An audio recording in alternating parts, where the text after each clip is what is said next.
In the beginning, like the first 3.5 years, he was, like the first 3, 4 months, he was really nice. But then after that, he started being an asshole. So like I say, like the first 3.5 years, he was like mean to me.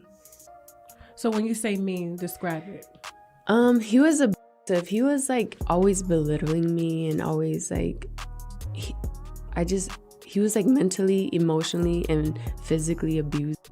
Remember when her and Gina, Puffy's, little plaything from back in the day, got into it?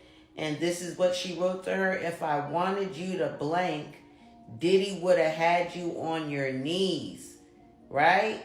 So that's her right there admitting that she knows how Diddy gets down and how he uses these females. So it looks like young Miami might not be the victim we thought she was in this messy Diddy situation, because Diddy's long-term side Gina just came out to reveal how Miami teamed up with Diddy to hurt her and abuse her. When they were together, it turns out that Diddy and Miami have been treating Gina the same way they treated Cassie, and y'all are not going to believe the crazy receipts that Gina came with it. Looks like Diddy might have another lawsuit coming his way because this is about to go down.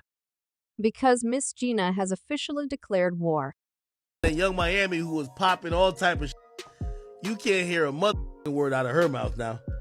Everybody's quiet now. Big Act still talking, they quiet as hell. This new drama, y'all, is looking like there is even more trouble on the way for Diddy. And this time young Miami is being roped into the drama as well. So y'all know how everybody has been talking about how young Miami needs to run away from Diddy for her own good because he's probably hurting her and putting hands on her like he did to Cassie, or that he would soon start young Miami. Even had people feeling bad for her, talking about how she was Diddy's latest victim. But as it turns out, she is not the victim at all, because not only is she aware of how Diddy treats women, but allegedly she actively took part in helping Diddy hurt women. And apparently this isn't just hearsay or Miami's haters making some things to discredit her, because Diddy's former side piece, Jinda Hyun, is now coming out to make some allegations against Diddy and Miami. Not only is she claiming that Diddy hurt her, but she also claims that Miami took active part in the abuse that Diddy put her through now after Cassie folded the lawsuit. We all expected that it was going to just be a matter of time before women came out of the woodworks to expose Diddy for being cruel to them when they were together. Going by the horrible things that Cassie revealed in the lawsuit, there is no way that she was Diddy's only victim. The lawsuit said that Diddy essayed misadventure in her own home after she tried to leave him, often punched, kicked, and stomped on misadventure, resulting in burst lips, black eyes, and bleed, forced Venter to engage in intimate acts with male SSWS while getting off on it and filming the encounters, demanded that Miss Venture carry his firearm in her purse just to make her uncomfortable and demonstrate how dangerous he is, and introduced Miss Venture to a lifestyle of excessive alcohol and substance abuse, and required her to procure illicit prescriptions to satisfy his own addictions. It then went on to list several long instances of how he hurt her. Listen, it was much worse than we could ever imagine. Nia Blasso talked about a couple of times where he put hands on her, like the time when they were on their way home from attending a Jay-Z party. Mr. Combs beat Miss Venture repeatedly in an Escalade, including by kicking and hitting her. He forced her out of the vehicle on Fifth Avenue in New York City. She was eventually able to hail a cab and get into her apartment in Manhattan.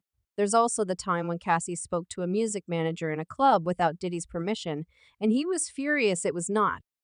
He's serious, just a casual conversation in a club. Diddy got so mad that when they left the club, Mr. Combs misadventure pushing her into the corner of the vehicle and stomping on her face. When the car arrived at Mr. Coles's residence, Miss Venture attempted to run away, but Mr. Combs followed her and proceeded to kick her again in the face. Miss Venture was blue profusely and was ushered into Mr. Coles's home, where she began to throw up from the V incident. To show how bold he was, he didn't even try to hide his behavior to our Cassie from people around him, because he did it in front of his employees and people around him.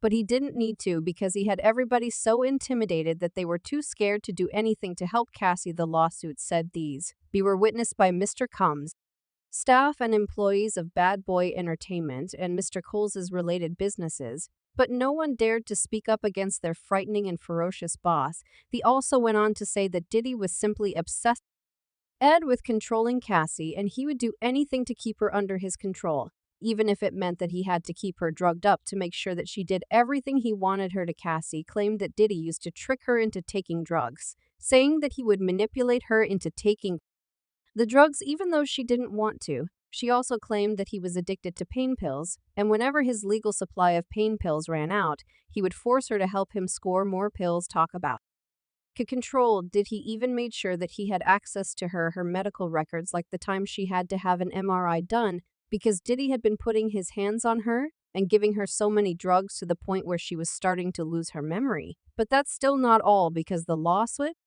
says he used to say her repeatedly. And if that wasn't bad enough, he used to force her to hire male SWs and know they were not engaging in a three-way deal. He would fly them out and then force Cassie to be intimate with the SSWS while he watched and got off on it. And when she tried to resist, he would feed her drugs until her resistance melted away. The lawsuit said Mr. Combs always supplied Miss Ventura with copious amounts of before and during the FOS. Miss Ventura was given easy cocaine, GHBK marijuana, and alcohol, and excessive amounts during FOS, which allowed her to disassociate during these horrific encounters. It became commonplace to get IV fluids in the days after ENFO to recover from the excessive substances pushed upon her. The lawsuit was one big horror story. And of course, Cassie had people on her side who were fighting for her against Diddy. At first, he tried to deny the allegations, and he had his lawyer released a statement that said he vehemently denies these offensive and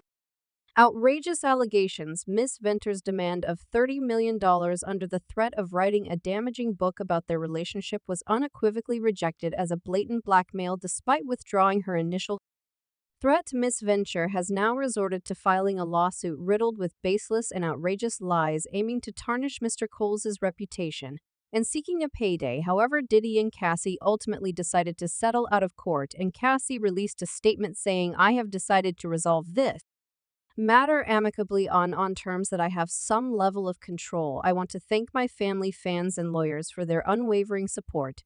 And did he also release a statement where he said, "We have decided to resolve this matter amicably. I wish Cassie and her family all the best love," but just because Diddy and Cassie settled out of court doesn't mean that the case died down, because Cassie managed to start a major conversation around the topic before she settled. She collected her bag and then she dipped.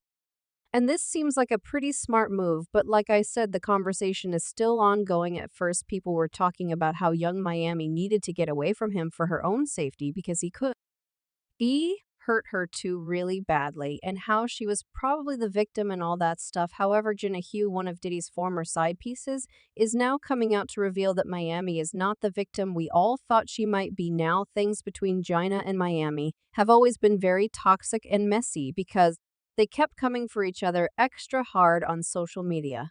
I mean, do y'all remember that messy fight that they had on social media last year? And it all started when Jenna posted this picture of kissing him. Cheek Miami didn't like this, and she took to Twitter to accuse Gina chasing clout, saying, "Somebody please give this beast some attention." Gina replied on her Instagram stories, writing, "If anyone's seeking attention, it's you, suck my D. I don't give an F." Miami then claimed that Gina was trying to use her for clout, and she said, "Attention B, I am the attention.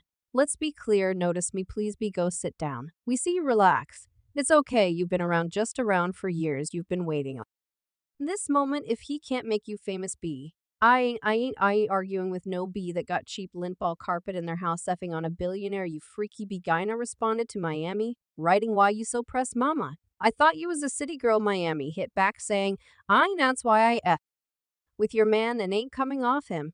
I don't care how many pics you post, get that head bread and leave well." Let Gina tell us she was being hurt by Miami and Diddy, and it had nothing to do with her seeing Diddy pick Miami over her, over and over again. You see, Gina once came out and spilled the tea, Tasha K, about how Diddy used to put hands on her